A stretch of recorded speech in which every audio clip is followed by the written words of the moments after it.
So hello everybody and welcome to the second session of the Developing Literacy in English through Digital Learning in Primary Schools. My name is Julie Jameson and I'm an Education Officer for Literacy in English, and we'll be joined today by George Milliken, Development Officer for Digital Learning and Teaching at Education Scotland. We'll also be joined by Helen Fairley and Paul Morgan, who are both Senior Education Officers for Literacy in English at Education Scotland. Helen and Paul will be monitoring the chat pane as we go along, so please feel free to add any questions or comments as we go along, and Helen and Paul can bring these to our attention as we go through the session. So we're going to just begin with just a very quick recap of the last session in case anybody missed it, and just a little reminder for anyone who was there. So we began by looking at literacy and digital learning and thinking about why it's important in the current context. And then we explored some research about aligning the use of digital technology with literacy and English learning outcomes. We looked at using digital tools to support enjoyment and choice, and we spent some time considering the range of digital texts which are meaningful and current for our young people. And then using technology to support tools for listening, talking, reading and writing. And George took us through a demonstration of Immersive Reader, where we learnt about supporting children to access text, using the Read Aloud tool, supporting vocabulary development, and enabling children to listen back to their writing. We also explored Word, and George showed us how to explore voice typing, highlighting, spell checking, as well as the editor tool. And then finally, we looked at PowerPoint, using the Coach tool support those oral presentation skills. We considered how PowerPoint could be used for assessing listening and talking, and also how subtitles could help children to access a presentation. If you did miss that session, we've popped the link there at the bottom of the page for you to go back. The session was recorded, so you can go back and watch it at any point. So as we start to look at tonight then, we'll think about digital tools which can be used to support understanding, analysing and evaluating, considering how we can support children to make sense of online text. We'll look at strategies to find and use information online, including possible sources of information and tips to help children search more effectively. And then we'll look at creating text in a digital context, and George is going to share examples of digital tools which can help children to create text at early, first and second level. Throughout the session, George will demonstrate some of the tools, but he's also provided a playlist which has got lots of short videos to guide you through many of the areas which we've covered over the course of both sessions. The link will be provided in the chat box, so you can have a look there at any point if you want to go and have a look at a bit more depth at anything that we cover. And I'm getting a little bit ahead of myself here, but we're going to actually talk just for a second about session 3, because it will be helpful for us to think about it at this stage. So the third session, which is due to take place on Tuesday the 1st of December, will be interactive. You can bring along an idea which you'd like to develop through group discussion, and the session will provide an opportunity for group members to share practice and provide some support for each other. And education staff will also be available in each group. We'd like to organise the discussion groups according to those levels, so we've placed a quick link for a poll in the chat pane, and we'd be very grateful if you could please indicate whether you would prefer to join early, first or second level. This will really help us to organise our groups for the next session. And at the end of today's session, you can use the evaluation form to let us know about any questions or areas which you'd like us to consider as part of that third session. Okay, at this point I'm going to hand over to George.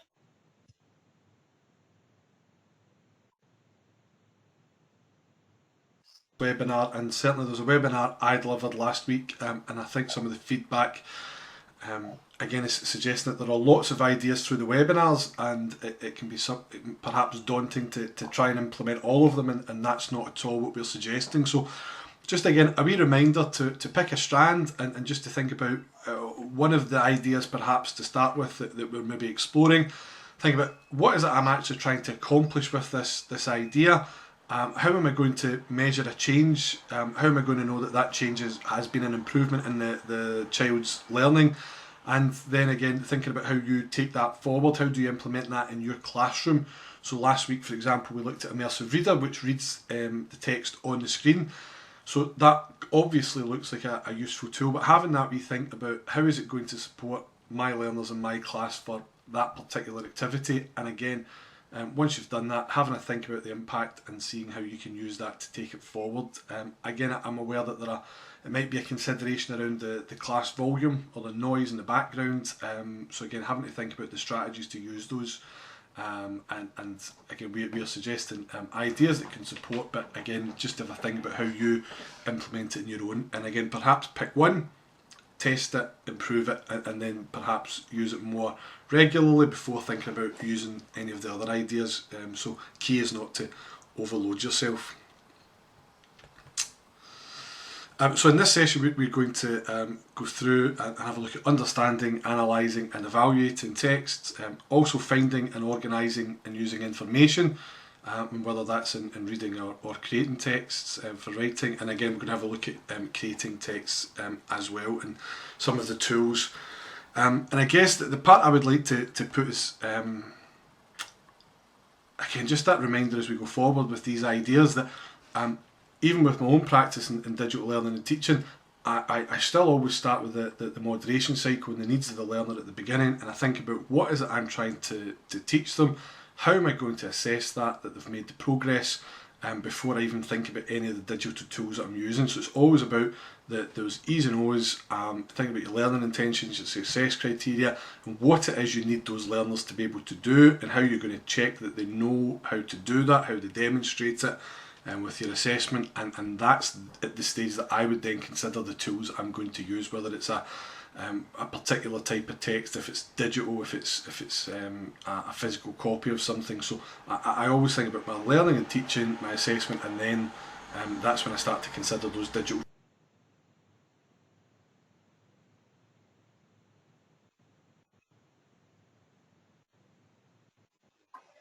Thank you very much. So last session we explored the wide range of digital text that children encounter in their everyday life. Today we're going to look at how children can be supported to understand some of the content that they've either read, watched or listened to online.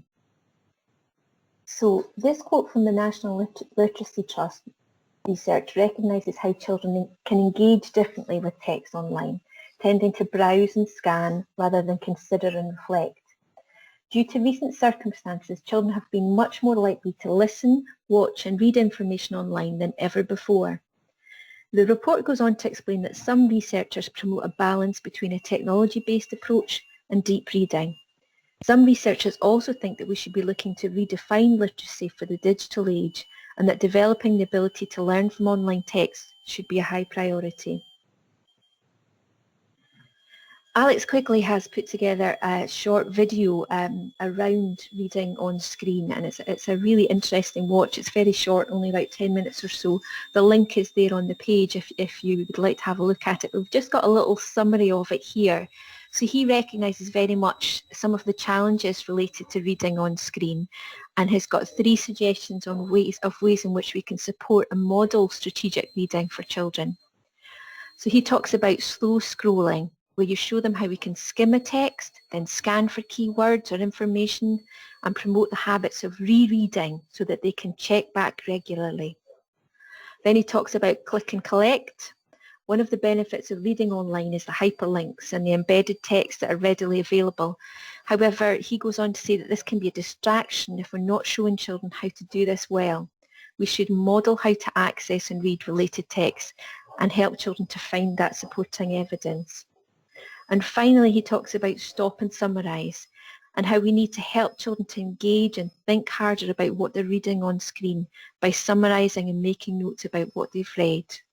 So I'm going to pass on to George now, who's going to actually demonstrate some digital tools that can help us to do some of these skills that Alex Quigley recommends. Using Google Docs here for my word processing document. It could easily be Microsoft Word, but just to give a bit of balance, from the last session we used Office tools. I was going to use some Google tools tonight, but again you see very much the similarities. So I think there's perhaps a tendency, when I first saw that research from Alex Quigley, it made me well aware that I was as likely as any teacher to put a text on the screen and quickly roll up and down the screen and have a quick skim for information. So it is really important that as we put those texts on the screen to share with our learners, that we are perhaps modelling about, highlighting parts of the text as we go, focusing in on keywords, even running the cursor across the words as we read, similar to if you think about when you're learning to read, you're probably following the words with your finger, and that's almost what we need to consider for our learners when we're talking about reading on a screen, that they are having to learn, again, some of these strategies to get them away from zipping up and down the page and skimming across that, to get them to really focus in and to scan through it rather than always skimming. So again, good practice to show once it's on the page, and whether it's Docs or Word, or if you're using any other word processing packages, you have the option to be able to highlight text. So again, we should be modelling that for our learners as we explore a text together in the class. I'm just going to zoom in a wee bit here. That again, perhaps if a piece of text is of relevance, then we should be going in and highlighting it and modelling that. So not just talking about highlighting when you come across anything useful, but actually, again, modelling it on the screen and showing that for our learners. So whether we're picking out words because we're looking at the vocabulary and we want to talk about, perhaps if you're looking at the prefix for miss and we're looking that's a word we might recognise, or it's a word that's unfamiliar to us and we want to pick it out. So I would be considering that when I'm sharing a text on screen, showing my learners, and actually, again, as we keep saying, modelling it so that they are able to copy that skill when it comes to reading themselves. Again, running the mouse across the text and perhaps even highlighting each line as you read it, and taking your time to as Julie said, to focus in on particular words and to think about their meaning, and again, thinking about your reading strategies for reading around a word if it's unfamiliar. So definitely worth thinking about that as we go through on a text document, how we talk about scanning and highlighting, and again being able to read around the word. So very, very familiar strategies, I'm sure, for most of us for reading, but again, just remembering that we need to show that again when it's an online text. Another example, and Alex Quigley spoke about making notes as we go. Again, I've used another Google tool here, and it's Jamboard. You'll find that if you are on your classroom, which I've not opened, give me a second. So if I access my classroom, it's the easiest way to find your Jamboard, and up in the app select on the top corner, you can open up your different apps, and you'll find Jamboard on the list there. Again, if you have access to Google apps in your local authority, that might not be available in your authority, and again, that's just something to check. But what I will show you is a very quick parallel to it on Office as well. So Jamboard is just a whiteboard tool, lets you do just about anything. You can draw, you can type, you can insert pictures. So again, I thought about this example in terms of particularly young learners. So as the teacher or the educator, what I'd be able to do is perhaps have my device. I would create a Jamboard. I've inserted an image, and I've just used the insert image tool here, and I used a Google image search. I can also use photos I've taken, or any files that are on my device as well. But I've put a picture from the book here. I've used a post-it note, which again, it's one of my favourite features on Jamboard, as opposed to some other whiteboard tools. It's got a built-in post-it note function there.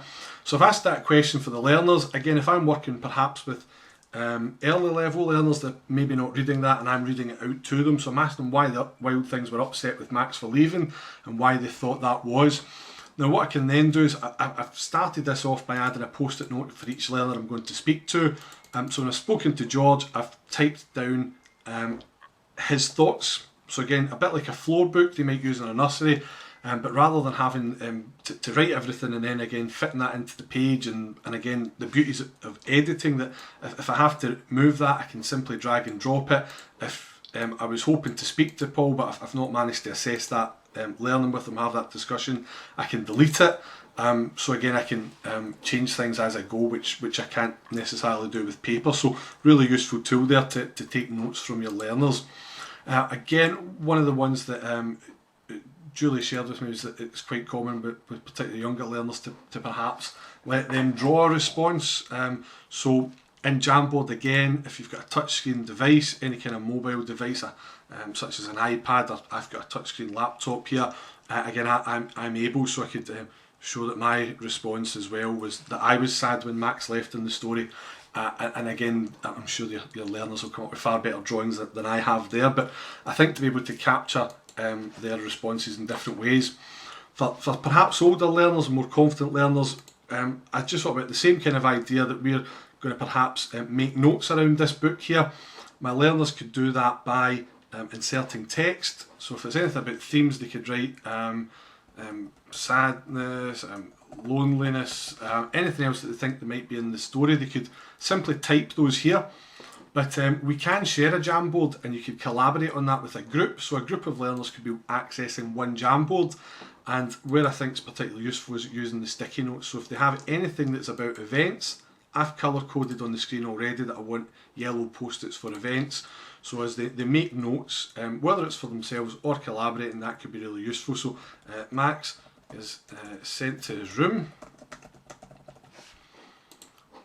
and those post-its just get fired onto the page, and again, whether it's the learner or the educator can put them into the place that's a wee bit easier to organise and see those. So again, we'll be talking to learners about putting notes under headings and how they structure it. So whether it's text straight on the screen, they can write on it with their pen if they've got access to a touchscreen device, but again, if they don't, they can use post-its as well to add. They could even add images to add their thoughts to that as well. So important to consider how we make notes as we go. And what I'd like to show as well, if I just jump into this team here, considering a Microsoft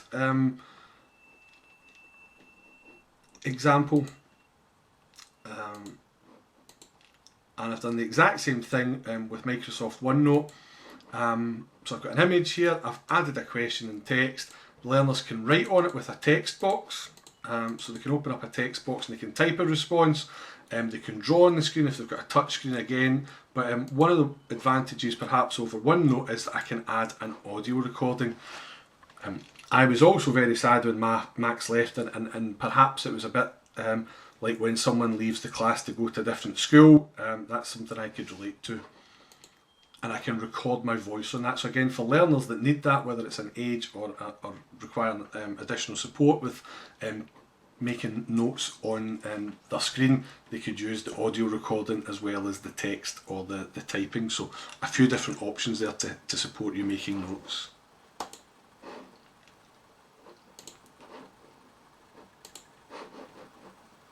That's great.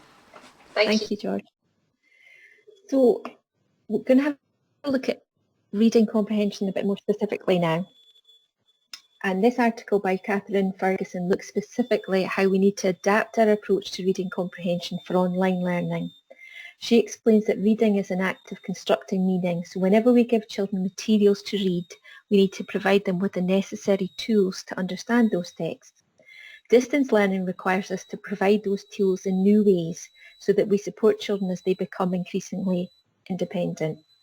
And the first thing that she says we need to consider is making vocabulary accessible when content is key. She talks about activating prior knowledge, taking time to connect the new knowledge to any existing knowledge or experience that the children might have. Modelling success. So children of all ages and levels need us to model how to approach a difficult text, and that certainly links in with Alex Quigley that we've just looked at. And then lastly, she talks about monitoring students' progress, so how we can use online monitoring tools to help children to keep on track. The link at the bottom of the slide will take you to this website. We've actually, there's a lot of information, ideas and recommendations for how this can be done, and lots of suggestions for digital tools as well, so quite worthwhile having a look there. George is going to take us through some examples, but before he does that, I just wondered if we could take a little minute just to think ourselves if, you know, we will have been setting a lot of work at home and a lot of online learning for our children over the last period of time, and be really keen to know if you find methods or platforms or ideas that you have that have worked quite well. So we're just going to take a minute or two and ask you if you wouldn't mind popping a little response in the chat pane, anything that you could recommend at this point in time.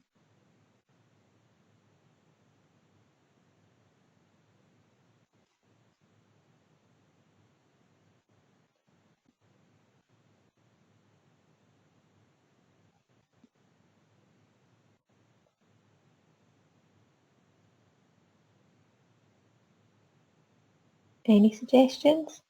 I feel like I'm in a class again, waiting for the children to respond. There we go.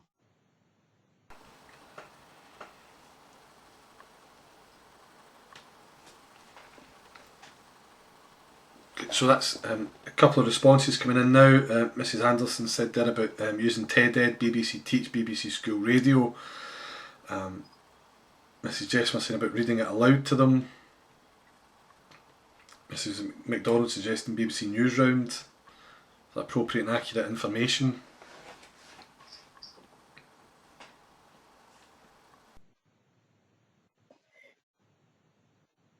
Epic Books, I've heard about that. So you can either read to me or read to the pupils.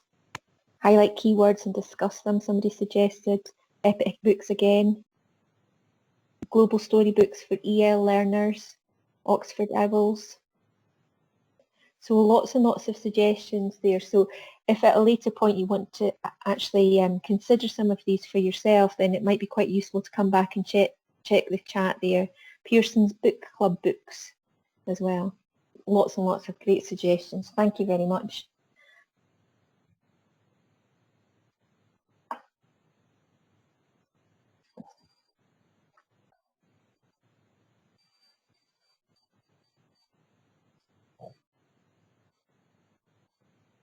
Shots resource on Glow. If I just take a wee second, I'll show you where that sits. So it's this tile you'll find on your Glow page. You might have to add it from the app library on Glow.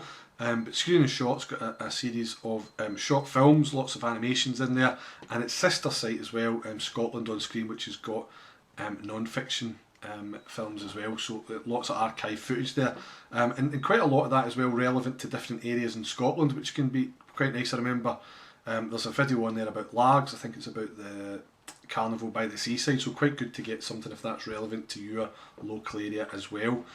So in terms of using Screen and Shots, I've used a film in there. It's called A Slippery Tale, and again in line with the points that Julie's made about the research on the last slide, that modelling success is important again. So I would probably start off by watching the film, and we would do the first answers together and make sure that the learners understood that before moving forward. But what I've considered again is for this part is the design of the material to support it. So again, particularly if learners are accessing it independently from me, if it's not part of the classroom learning, then again I can ask them to access those films on Glow, but what materials am I using to support that?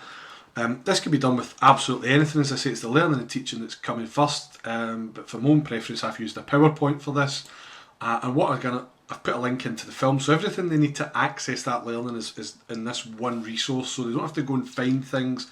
Again, similar to in my classroom, if I ask the learners to write in a jotter, I'm providing the jotter for them. If I need them to use a worksheet, I would provide that worksheet. So in this instance, everything I'm providing is in one place for them to make it easier to access. So I've put a link to the film here. Got learning, attention and success criteria to make sure they make their improvements in the learning there. And I've given them instructions. So I want them to look at the images and the text, from the text, sorry. And I want to think about, there's some bits here about camera work that we've spoken about in our classroom, so again using prior knowledge there as well. So again, this could be a Word document, it could be made in book, it could be made in absolutely anything at all, but what I've tried to focus in on is that the prior knowledge there. So again, I've structured the page to scaffold the learning. It's got the question at the top. I've put an image from the film to help jog their memory, get them to really focus on it.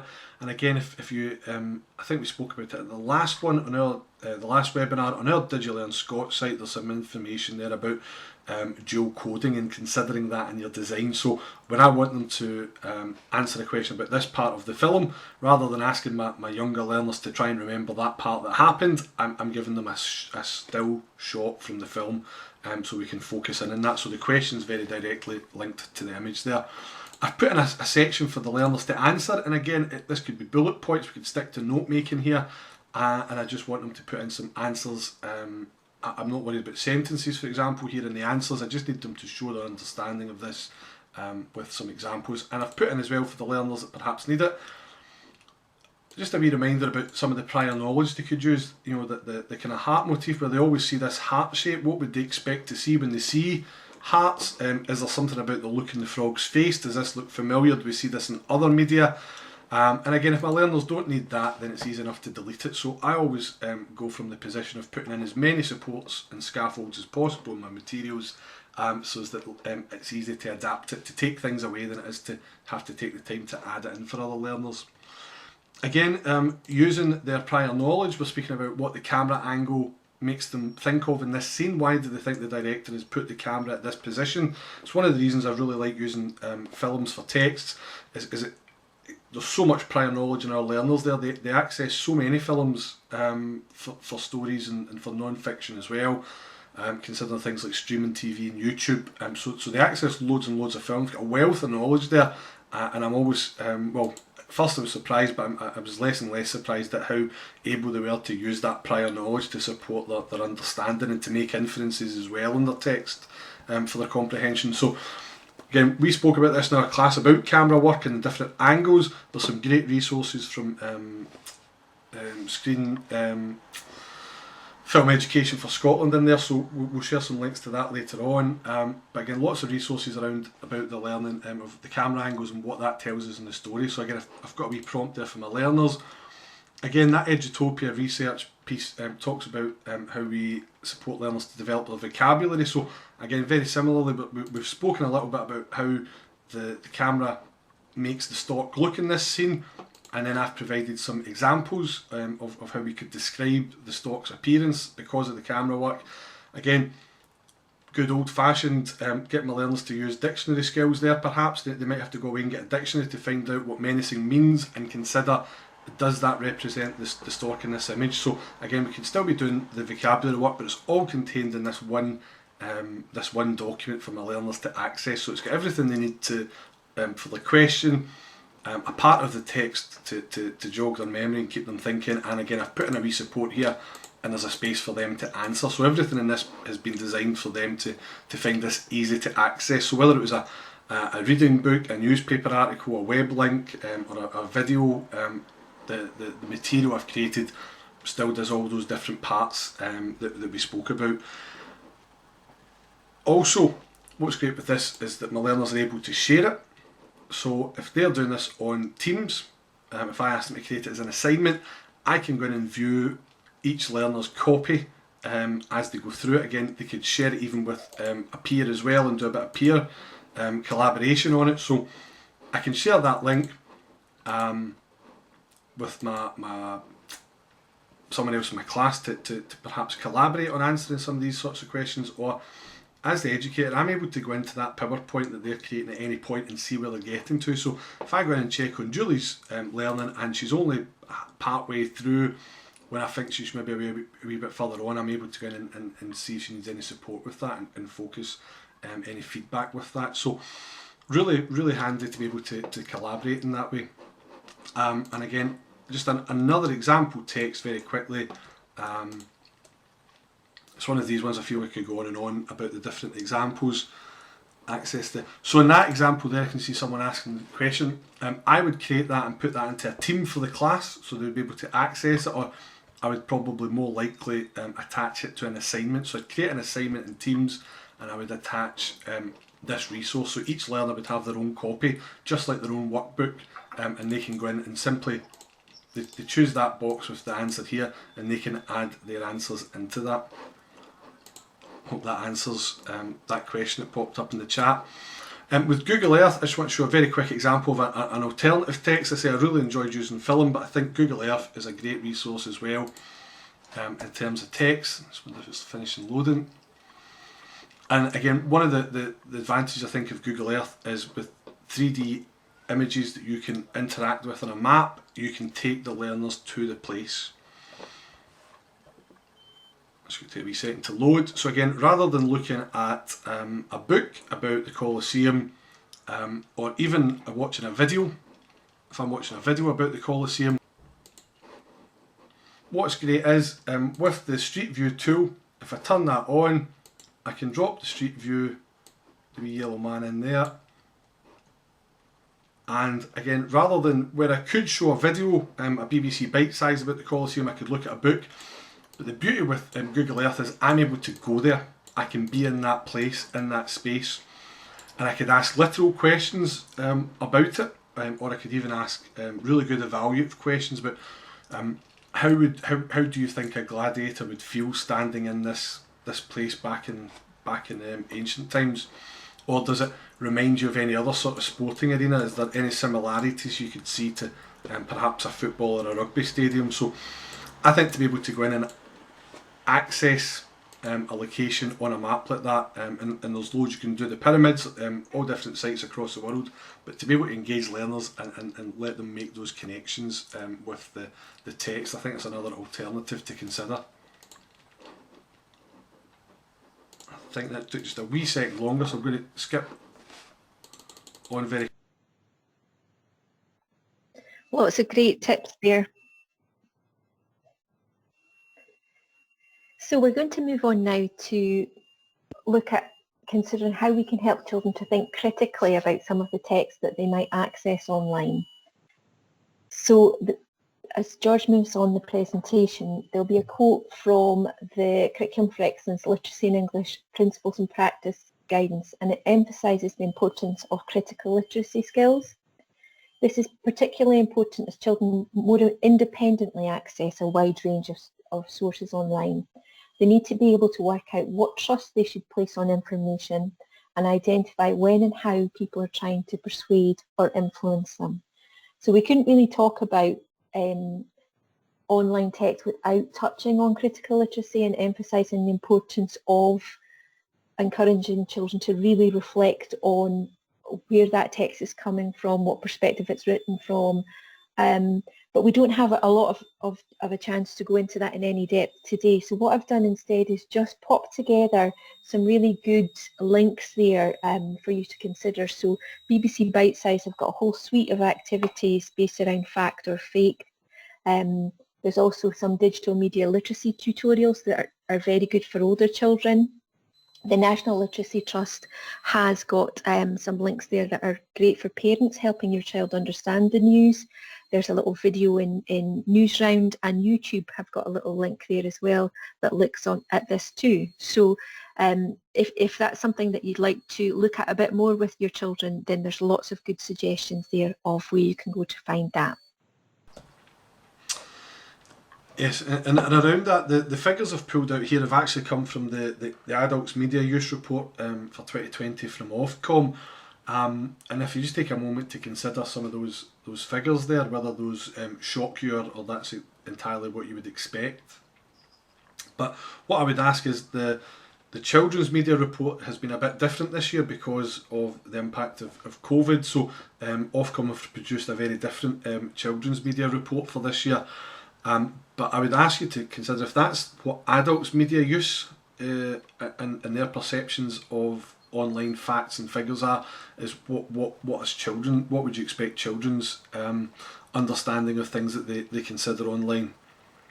So again, if you've got a quarter of people there not wouldn't check the truthfulness of news articles on social media, what are the chances that if it's more or less young people who are going to go and fact check? So what I would like to do is we open up very quickly for a couple of moments to the chat and just have a think if anyone has any ideas about how do we approach that, how do we teach that or tackle that in our classrooms, how do we support our learners, our young people to make better choices or to be able to critically consider and analyse and evaluate whether or not the texts that they're reading are truthful or should be trusted. So I don't know if we turn it over to the chat, if anyone's got any Thoughts on that? Any shocks or surprises? Is it entirely what you'd expect? And again, if there are any ideas, how do we teach about this in our establishments?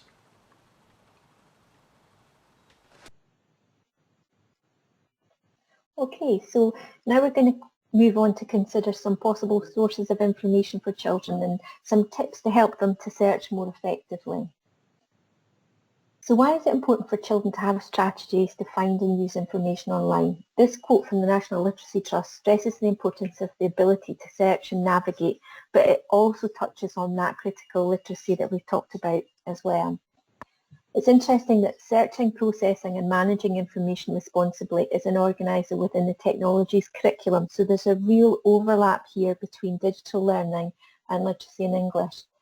And that organiser provides a really good progression of these skills and can really help you to think about how they can be taught. Absolutely, and really good to see that link made there. And I think just going back to some of the points that were made in the chat there, here's a small clip from the children's media use from Ofcom in 2019, and you can see there those are the top 3 results for how young people access the news. And I think the 2 parts that I've highlighted that really jump out there is that the black bar is that it's the only source of news. So that's almost 10% of young people last year said that Facebook was their only source of news. And you can see there in the trend that BBC One and BBC Two, although they're still the most popular, they're not a long way in front of YouTube or Facebook, but that number is decreasing as well. So fewer and fewer young people are accessing BBC One and Two for their news, and it's increasing for Facebook and YouTube. So again, how do we respond to that? And considering there, some people mentioned about children being critical about the sources that they use, or the different sites they use to access things. But I would ask you, are Facebook and YouTube the sort of sources that we're able to use in school, and how might you use those sources to tackle that? The part about the critical literacy, about the understanding about why Facebook shouldn't be considered the news, or why it should be considered the news, and is there a difference between Facebook, YouTube and BBC One or BBC Two? So lots, I think, to discuss with your learners there. It'll be interesting to hear from people. If you want to pop that into the chat just now, or at the end of the call, any ideas around how we could possibly be covering that, or how you could use those as your context in a classroom. And I understand that there are challenges around using perhaps Facebook because of the age restriction, or YouTube about whether it's accessible in your local authority, but how do we make those discussions about the news relevant?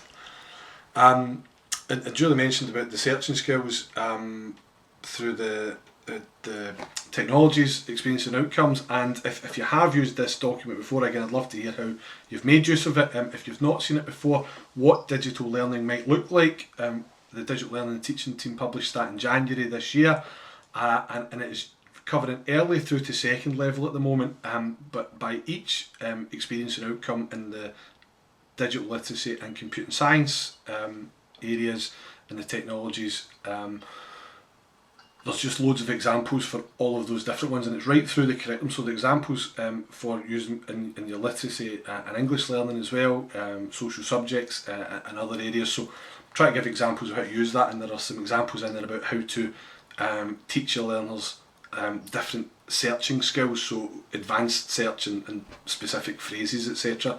And including and excluding keywords. So there's examples in there of how to achieve that experience and outcome. And just a quick one about finding and using information. It's not what I can demonstrate right now, but again, asking the question about how we consider making finding and using information more accessible, and the consideration about voice assistants. And I can imagine there are perhaps a few hurdles to get over in terms of accessing that and putting a voice assistant onto a school network. But is it something that we've considered about how our learners are perhaps able to hold in the home button on their iPad and ask Siri a question? I'm thinking about in a nursery classroom that perhaps having access to an Amazon Alexa, for example, and to be able to say, show me a picture of a giraffe on the screen, and they're all of a sudden able to search and access information that would be beyond them because they perhaps don't have the literacy to type a word like giraffe into Google, but with a voice assistant they would be able to simply request images and videos which would allow them to access the internet. And again, it has its own considerations around keeping them safe online if we allow them to access it.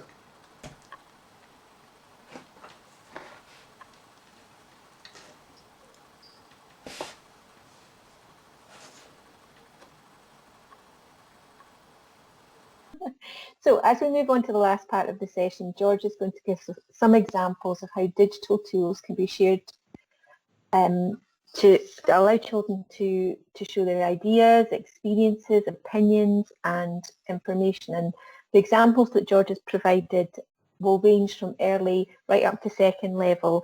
And we were very conscious of the evaluation feedback that people were really looking for examples that would apply at all different stages of primary. So we've popped those in and George will cover them now. Yes? Word first to get started, so I've simply started a new Word document here, and if I press the microphone at the bottom of the screen, as long as I speak clearly, then the computer should be able to type the words that I say. Full stop, new line.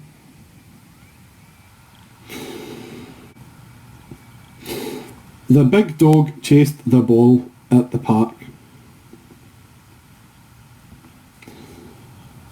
I could then use this insert image button at the top of the page or the camera to add images, and again I can grab images from my internet. So I'm going to hold my finger on top of the image until it allows me to save that. Go back to my Word document, make any changes I need to, and I'm going to insert that image. Now all of a sudden my learner who requires that support, whether it's their age or support needs, is able to write a sentence or indeed sentences, add images along with that story, and that's just use Microsoft Word and the voice dictate button. Yeah, I'm using my iPad, so I can use that across multiple apps with the voice. So just using that first one was and not even any particular app, just Microsoft Word, because I think it's widely used. Again, Google Docs would like to do the same thing online, but because it's on my iPad, I can type at any point using my voice. There is a dictate button built in, so even for laptops and Windows devices, you're still able to type with your voice, and I think we explored that last webinar as well. But I thought, particularly with the iPad, I can use that in a range of apps, and again very easily grab a photograph, and more likely as well that if I'm working with young learners and they have access to a device such as an iPad, they would be able to take photographs of their own experiences and environment, put those onto a Word document and then annotate it with their voice. So a few parts there that I thought would be quite effective. And for the second one, that playlist is playing the wrong video there. Hi there, thanks for joining us for another accessibility for creating text and literacy across the curriculum. Last video we looked at using Microsoft Word on the iPad to type with our voices and add images to that as well. In this instance here, what I'd like to show you is this app here, ChatterPix, and then we'll have a look at another one later on in this video too. So we're going to go to ChatterPix. So for this app, my iPad is going to insist on working in portrait mode. I can either take a new photo or use the gallery to access images I already have on the device. Which here, of Where the Wild Things Are, one of my favourites. So I simply have to draw a line round about where the mouth is here. Press record. Max, come back, don't leave us on the island, said the wild things. Max, come back, don't leave us on the island, said the wild things. So I can use that to give my learners the ability to create a text simply by using their voice. They draw the line, they press record, and they can listen back to that. If I use next up at the top, I can add different graphics and frames and colourings and loads of stuff that learners like to play with. what it shows, once I've created my ChatterPix, I simply have to export it to the camera roll, and then I can open that up in my camera and watch that back as a video. I could then again export that and put it in different places. I can share it with the teacher using AirDrop, etc. Now, a very similar tool to ChatterPix is Sock Puppets. So I'm going to create a new Sock Puppets. I'm going to pick just these first two puppets. You can choose different characters, you can choose different settings. I'm going to pick a school one. Again, there's loads of different bits and pieces that I can add here, but for the purposes of demonstrating, I'll keep it simple. I press the record button up at the top of the screen, and then I simply speak and the iPad records. All I need to do is touch the puppet that's going to speak each time, and it will automatically change the speaker. You can see the wee arrow above their heads as I do that. What are we learning in class today? Well, we're going to learn all about using apps to create texts. Now, I can imagine there'll be many of you much more imaginative than I am here, and that is it. I save, there's an option to save that to my iPad, just to keep it saved, and I can play it back whenever I like. I'm just going to stop the video there because it's got a wee bit of echo that's coming through quite loud because it's playing through the video there. But the really important part for me there is that firstly as well, to be clear, those are both free apps, so they don't cost anything to put on your devices. I know that might still be something you need to double check with your school or your authority about accessing different apps and making sure that you've got permission to use those. But for me, those are two apps that are very accessible. They're really straightforward for learners different ages and stages. In my last class, I had a P6 class, and we used that to write book reports, and they took a character from the front cover of the book and added in that character recounting some parts, and they created a book report off of that. So it could be really creative, or again used it in primary ones where they were taking very simple images and putting one or two sentences into the mouth of that character. So again, a wee bit longer or a wee bit shorter. You saw there with ChatterPix, for example, what I would be looking for from older learners or more confident learners is that although there's only 30 seconds of recording time with ChatterPix, that they may create a sequence of short ChatterPixes and then join those together, whether that was using iMovie or putting them into a keynote on the iPad or a PowerPoint and running a few different parts together. So I think that's what I would certainly be looking for from more confident learners is ability to either edit a few of those videos together or to use them in different contexts, such as I say, putting them into a keynote or sharing that as part of a blog page or anywhere else, how they use that media that they've created. In terms of using, as I use that one with the iPad because I have access to one, and again I know not everyone does have access. Within Glow, I can't think of one particular within Glow that you would use to do those sorts of videos. I suppose you could put an image onto a PowerPoint and then use the PowerPoint record tool. There's a video explaining how to do that on DigiLearn. I will add it to this Developing Literacy playlist. So you could put an image onto a PowerPoint and then you could record people's talking over the image, which would give you a similar thing without the animation perhaps. But again, online, I would certainly explore Book Creator. So if it's a laptop, it's not a Glow tool, but you could explore Book Creator, which again lets people create a whole book. Where, it could be a comic or a story, a non-fiction text, anything at all, and they can add sound to the page, so they could put an image on and again record and attach sound that goes with it. Or they can even, like the first example, they could create the text with their voice, so they can speak their text onto the page with Book Creator as well. So a few different ways you could do that. You could perhaps use ThingLink as well, another free tool online, and learners could upload an image and then record a sound that goes over the top of it. They don't have the animated feature, which takes perhaps a little bit of fun away from it, but it does the same thing. They can create the text with their voice and use that to share their thoughts and their ideas. So I hope those suggestions answer that. Miss Donnelly and anyone else not sure, I can see there Miss Lamont says, loving using sock puppets as well. Try to find a quiet place to record. Absolutely. That's again some of the challenges that a bit easier to overcome at home than it is in a classroom. So I hope that's answered that question. And the last part I would just point out quickly is, again, if you are considering using digital learning and teaching to support some of these solutions for your learning and teaching in literacy and across the curriculum, then definitely worth looking at Digital Schools Award for Scotland if you haven't already.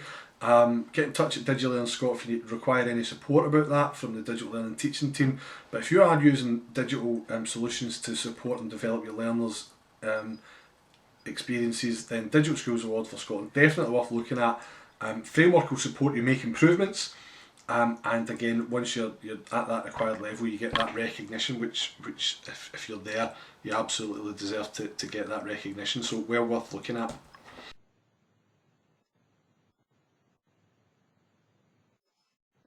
It does indeed.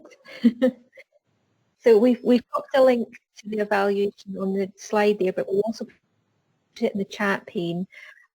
And as I said earlier, if you could please indicate what your preference would be in terms of areas that you'd like to cover in session 3, that would be really good. It'll help us to get organised to make that session as tailored to your needs as we possibly can.